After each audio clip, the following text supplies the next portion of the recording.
The following content is provided under a Creative Commons license. Your support will help MIT OpenCourseware continue to offer high-quality educational resources for free.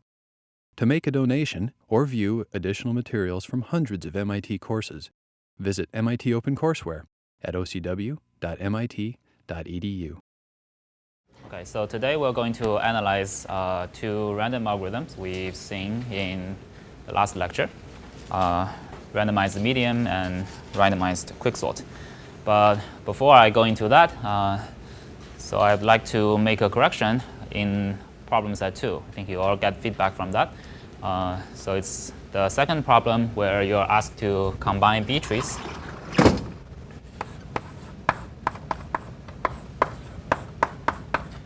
You have two B trees, T1 and T2, each with some children. And we're giving you another element K, and we ask you to combine them. So if the two trees are of the same height, how do you do that? Does anyone want to share his or her answer? Go ahead. You put K in the middle of T1 and T2. And Yeah. And then you can split. Yeah, exactly. So you put K here, and if this is too full, you split. So why do I have to do this? Can I simply just make K my new root and do this? Go ahead. T1 and T2 don't have to be valid like internal nodes. Yeah, exactly. So for B tree, the requirement on root is slightly different from the requirements for the rest of the nodes. So this may have too few children. It's not a valid node. It's not a valid internal node. But our solution actually made a mistake in the second part. In the second part, we're saying so T1 and T2, their height are different by 1. Our solution says put K here and make a pointer. Exactly the same problem. Right? Does everyone see that? So this may not be a valid internal node. So what's the correct solution? You put K here and combine it with the last child of T1. And then you may have to split and split again. Okay, everyone happy with that? Okay, now today we are going to look into randomization. Specifically, we have seen two algorithms in class. I'll just call them QuickFind and Quicksort.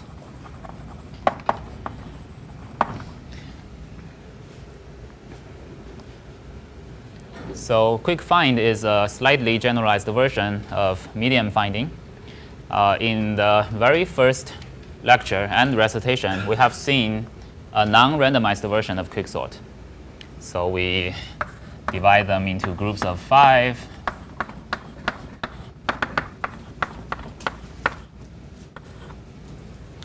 And we find the median of each group, right? And then find the median of the median. Depending on whether you are smaller or larger, we drew a funny subproblem like this. Anyone remember that? And we analyzed this runtime, where a recursion was 1/5 plus some 7/10 or something like that. And we show its worst case of event. So that's a smart algorithm. I give you that. But it's just complicated. You have to divide them into groups and do, well, several recursive calls. And also, let me digress a little bit. There's a very interesting point regarding this worst case of an algorithm. Has anyone wondered why we use groups of 5? Why not groups of 3?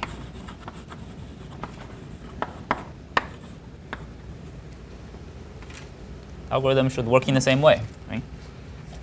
If we take out this first row and this last row, we can still find the median, which is just the second element in each group, and find the median of median. We still have a subproblem that looks like this. Exercise. And it turns out if we use groups of 3, when we solve the recursion, it doesn't solve to O of n. It solves to something else. OK? Now, end of digression. Let's get back to the randomized version. So how does the randomized version work? It's much simpler. we have an array. Let me call it find in an array A, which is of size n. And we want to find the ith largest or smallest element in it.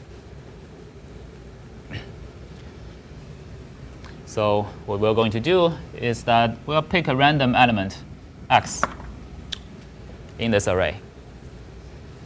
And then we'll put all the smaller elements on this side and all the larger elements on that side.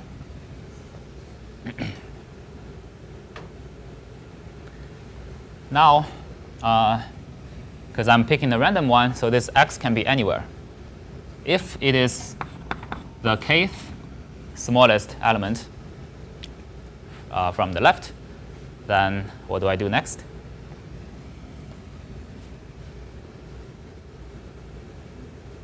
My goal is to find the ith smallest element in this array A.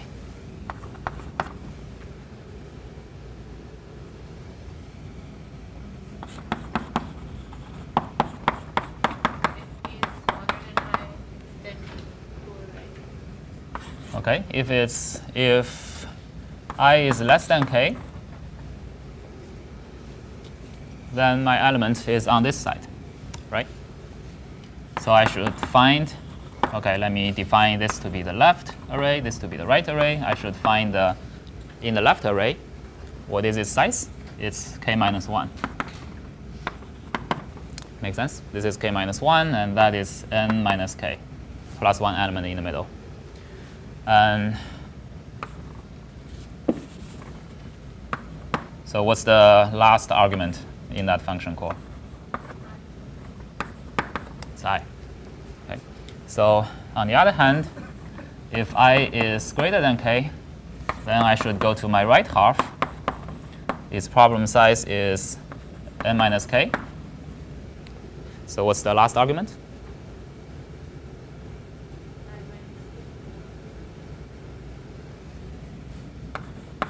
I agree. I minus k. Right? Okay. So of course, if I is equal than k, then we just return x. Now, obviously, this algorithm's runtime depends on our luck, depends on this choice of k. If k is roughly in the middle, then we reduce the problem size by roughly half. Right? However, if k is 0 or close to n, then we only reduce the problem size by a little bit. So it's impossible to give a definite runtime. So what we opt to do in randomized algorithm is that we analyze expected runtime.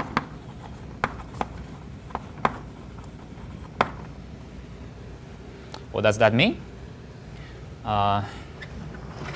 So we can write the recursion of this is T of n equals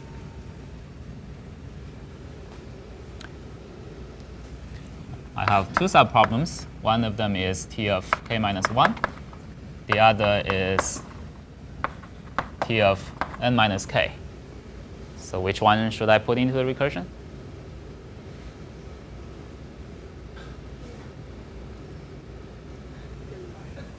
Yeah, I don't know, right? But I don't know whether my element is on the left or on the right.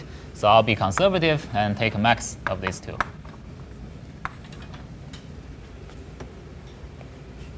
Let me write it down a little bit.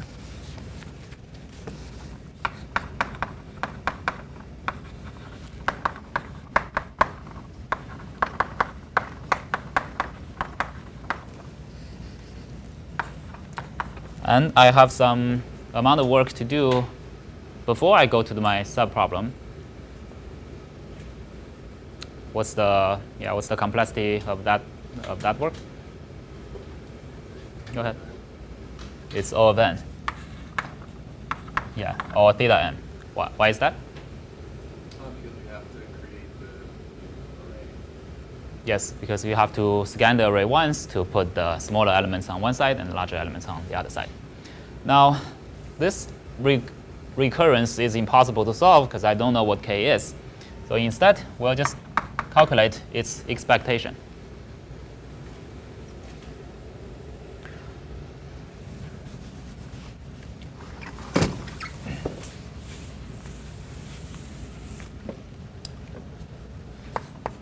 So the expectation of T of n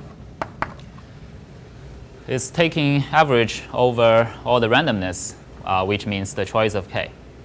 Right, so there is a probability that my k is equal to j. If my k is equal to j, then I should take the maximum of, sorry.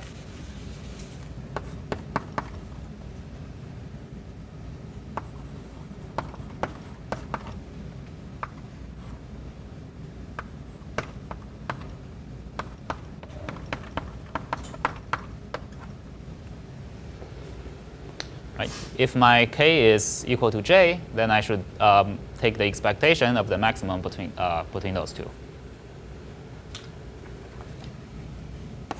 And according to the definition of expectation, I should do a sum from j equals 0. No, not 0. I'm starting with 1 all the way to n. Right?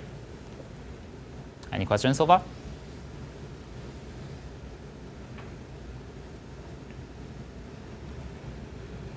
Now, obviously,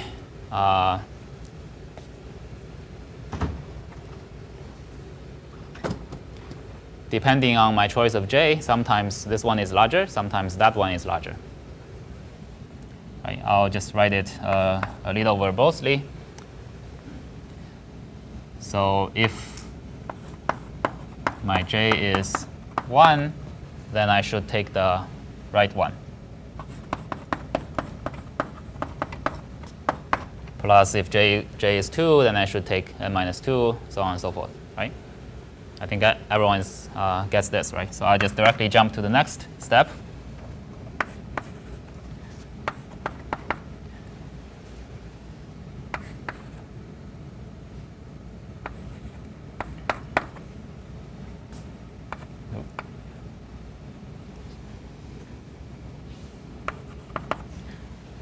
So when j is smaller than half of n, I will take the right one.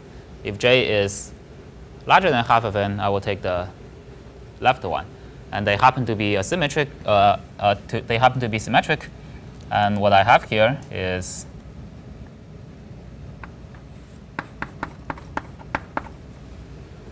everyone gets that? Now maybe I'm missing the minus 1 here. OK, I shouldn't sum to there. Oh, sorry.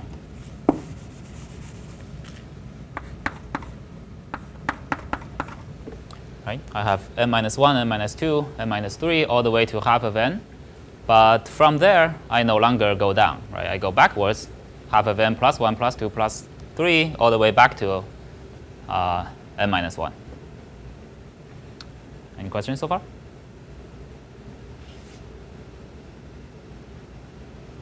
Oh, we forgot our last term, which is a theta n.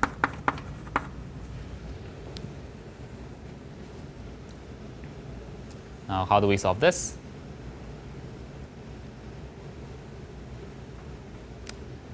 Any thoughts? This is a recurrence on the expectation of t. So for this type of general recurrence, we don't have a very good way. Instead, what we'll do is just take a random guess and then see if it's correct. OK, so I don't need to guess in this case because I know it's O of n. So let's just assume our expectation of Tn is theta of n. What does that mean again?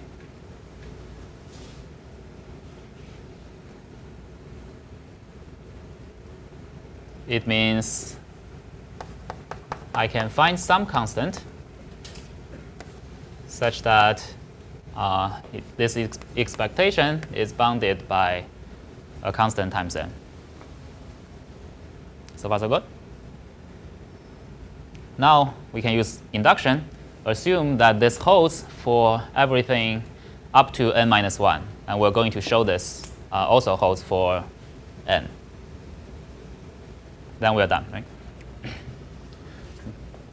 Now we'll just plug that in. And the expectation of Tn will be less or equal than this sum from half of n to n.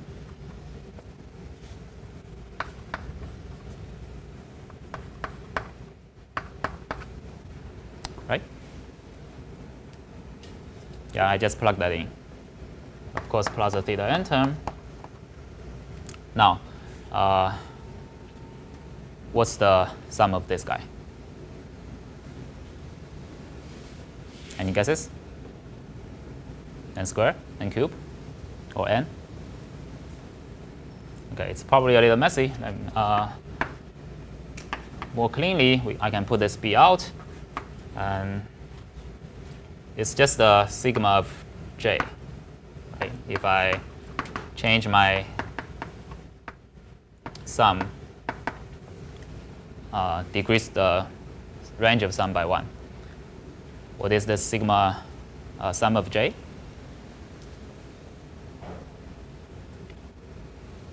On what order first? N squared. OK. Yeah, definitely n squared. But we need to be a little bit more precise than that. So what's the coefficient before the n squared?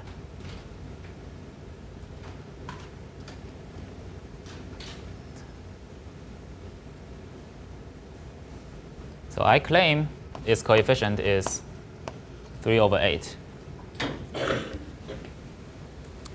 Can anyone see that? Mm-hmm. Why did you assume that the expected time is theta n?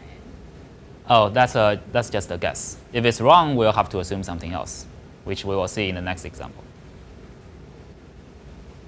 But good question.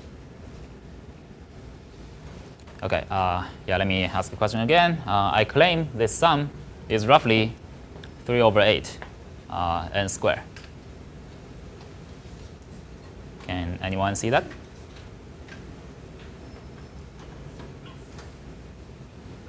Any ideas? So I don't know how to calculate this term. But I do know how to calculate sigma from 1 to n, right? This is easy, right? What's that? It's half of n minus 1, right? So it's roughly half of n squared. Now, this term is the sum of this minus the sum to half of n, right? So it's roughly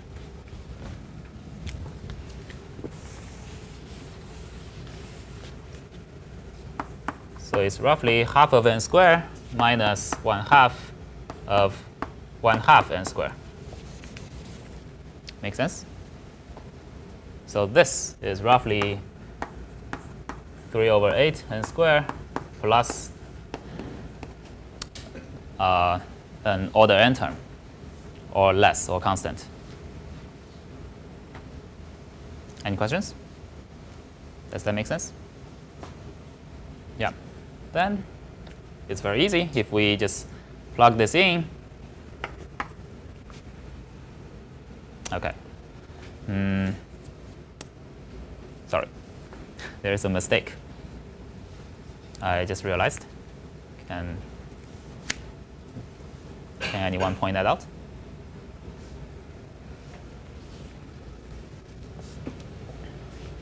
So how many terms do I have in total?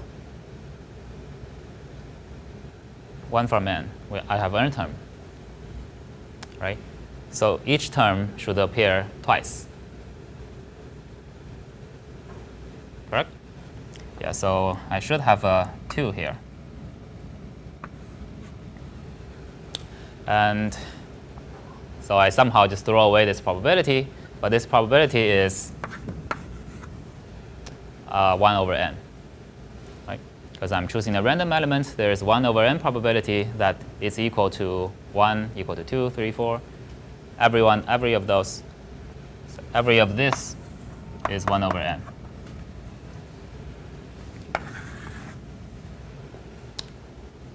Correct?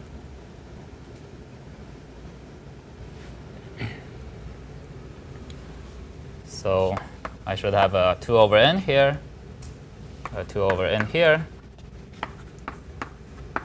And if we plug this in, it's 3 over 8 n cubed plus a theta n. And our goal is to show this is less than b times n, which is clearly true, because this is 3/4 of n, 3/4 of b times n, plus another term. We can say this is another constant d times n, and if we choose b accordingly, this can hold. Any questions?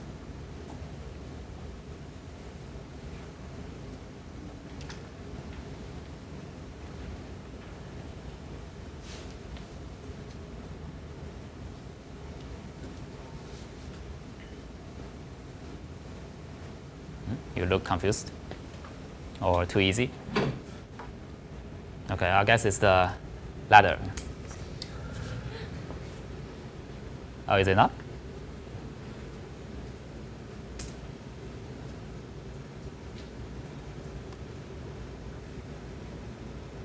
Okay, so then we have solved this expected runtime of QuickFind.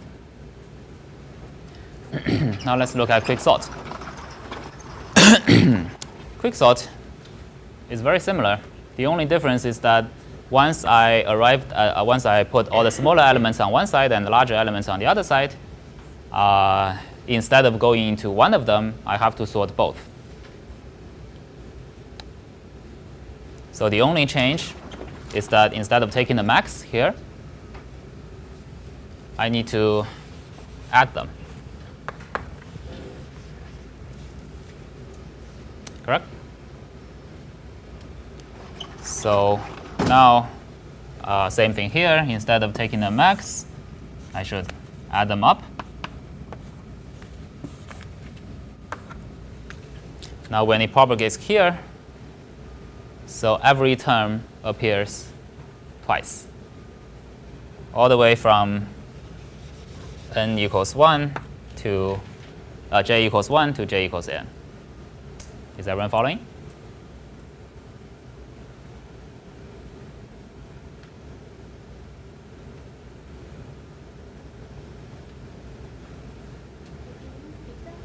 Can you repeat that? Okay, sure. Originally, we have a max here, right? So yeah, first, did everyone get this part? We have a plus instead of a max here. Like we have to solve both the problems. Now, if it's a max, then what I have is n minus 1, n minus 2, all the way to half of n, and then half of n plus 1, all the way back to n minus 1, right? And if I have a sum, then what I have is for j equals 1's case, I have t of 0 and t of n minus 1, right? This is j equals 1. If j equals 2, I have t of 1 and t of n minus 2. Right? As j increases, this one goes from 0 to n, and this one goes from n minus 1 to 0. I'm going to sum all of them up.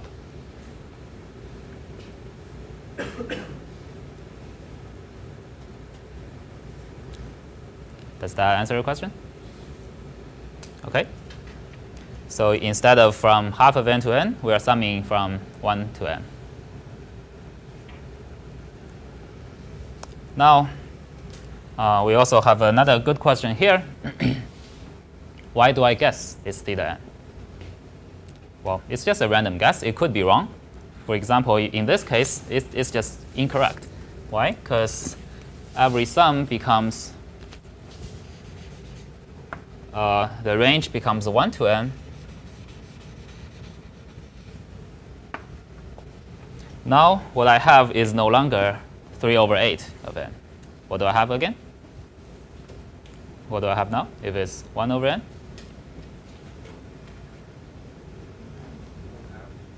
Yeah, it's 1/2 of n. But if I change 1/2 here, what I get is b times n plus d times n. I want to prove that it's smaller than b times n, which is clearly impossible, right? No matter how you choose b.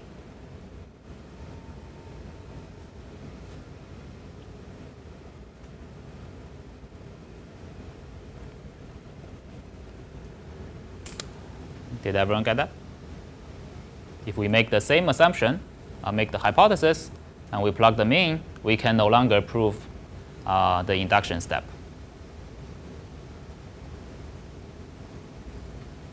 OK, so what do? We make another guess.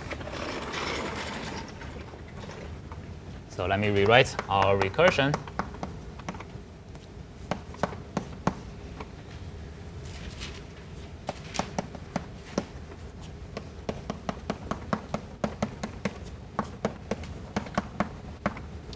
So what's the next guess?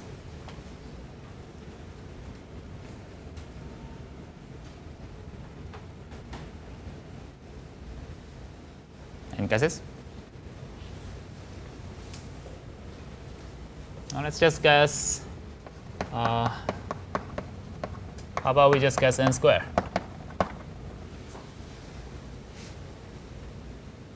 OK, anyone happy with that? Unhappy with that guess? So we can do the same thing. We can plug it in, and that will be a. Sorry, I missed another term, right? This is a 1 over n, or 1 over 2 here. If we make that guess, then what we have is a sum from 1 to n minus 1, the sum of j squared plus theta n. And the sum of j squared is roughly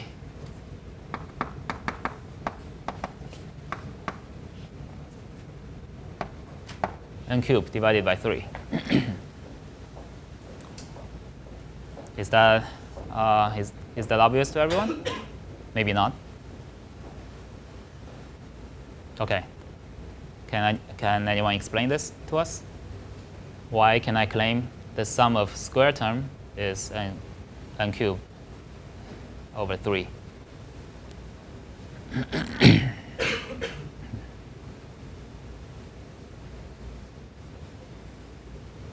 Go ahead. It's n times n minus 1 times n minus 2 over 6. I think you are correct. There is a formula which is, yeah, I don't remember exactly, but it's roughly this, right? If you know this, then you definitely see that. If you don't, we can turn this sum into an integral, right? And that is n cubed over 3. Make sense? Now, if we plug that in, what do we have? 2 over n, 3n cubed plus theta n. Oh, of course, there's a b here. And we want to show this is less than b times n squared.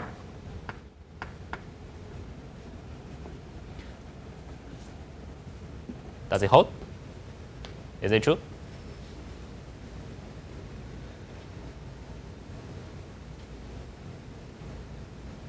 It's clearly true, right? So this is, no, this is cube. Yeah, sorry, I'm making many mistakes, but that's actually good to catch your attention. But it actually worries me that you didn't point this out. This is 2/3 n squared times b. It's clearly less than b n squared. OK, so we claim the algorithm is n squared. Correct?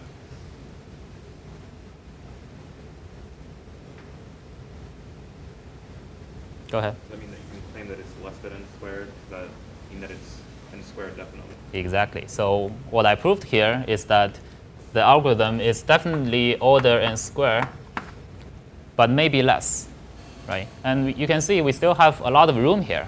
Right? This inequality is not very tight. So in fact, it's a very good question. How do we make that guess? So if this, you already know the answer is n log n, right? So it's not interesting. But if you don't, then how do we go about and do things? We have to make these guesses. So how about we know is n doesn't hold and 2 is too much. Let's guess it's n raised to 1 plus epsilon. Then what will we have? If we carry out the same integral argument, we have 2 plus epsilon n raised to 2 plus epsilon over 2 plus epsilon, correct? And if we plug that in,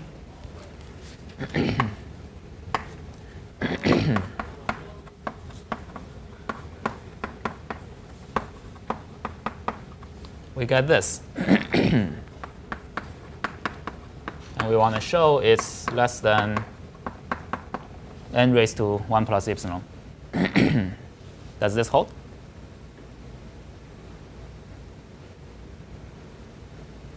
Because this term is less than 1, right? And that's n raised to 1 plus epsilon. So this is true. So we can easily prove it's indeed n raised to 1 plus epsilon, and for any epsilon. Questions? But is it tight? We still don't know. So then what do? We just make another guess. And let's guess T of n is in order n log n.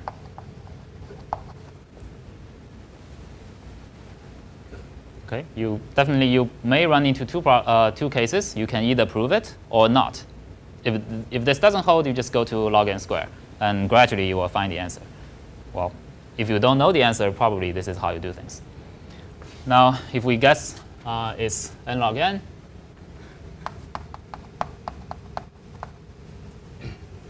then I have a little harder equation here.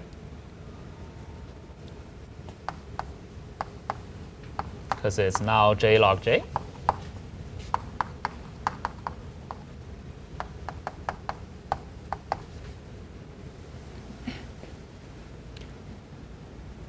How do I compute that?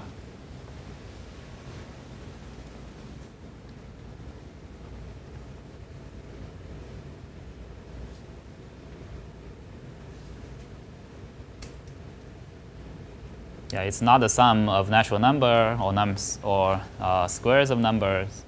So you cannot use like formula like this. But we can still use the integral argument, right? I'm not going to do that because that's what you should have learned in calculus or other math class. But it happens that this integral of j log j is roughly half of n squared log n minus some constants times log n. I think you can change this constant, but it's roughly smaller than that. If you plug that in, you get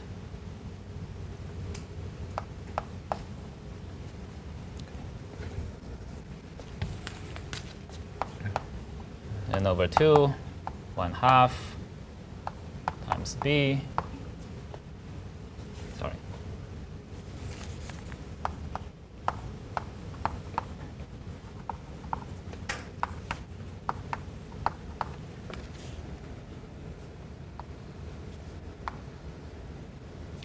Plus theta n, and we want it to be smaller than b times n log n,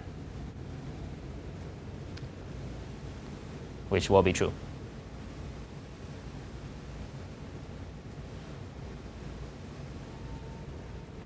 right? Because you can, yeah, this is exactly that, but we are minus some term, and the term we are extracting is larger than the theta n term. Okay, so we can prove this algorithm is n log n. But you can ask the same question, how do I know it's n log n? Oh, if I don't know it's n log n, maybe I should go about and try log n.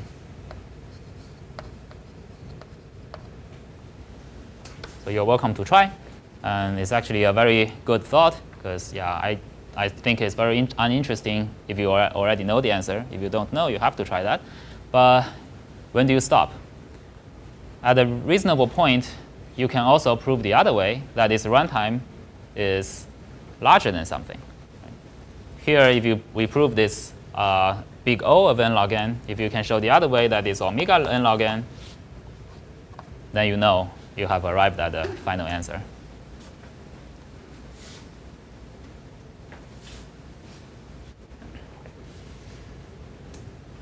Okay. That's the math part. Any questions about that? Yeah, any questions about everything I have said so far?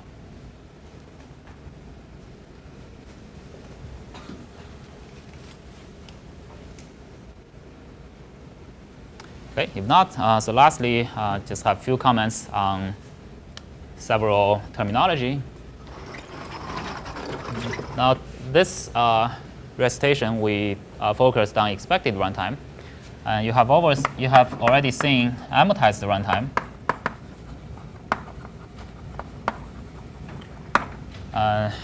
Or you may have heard of average runtime.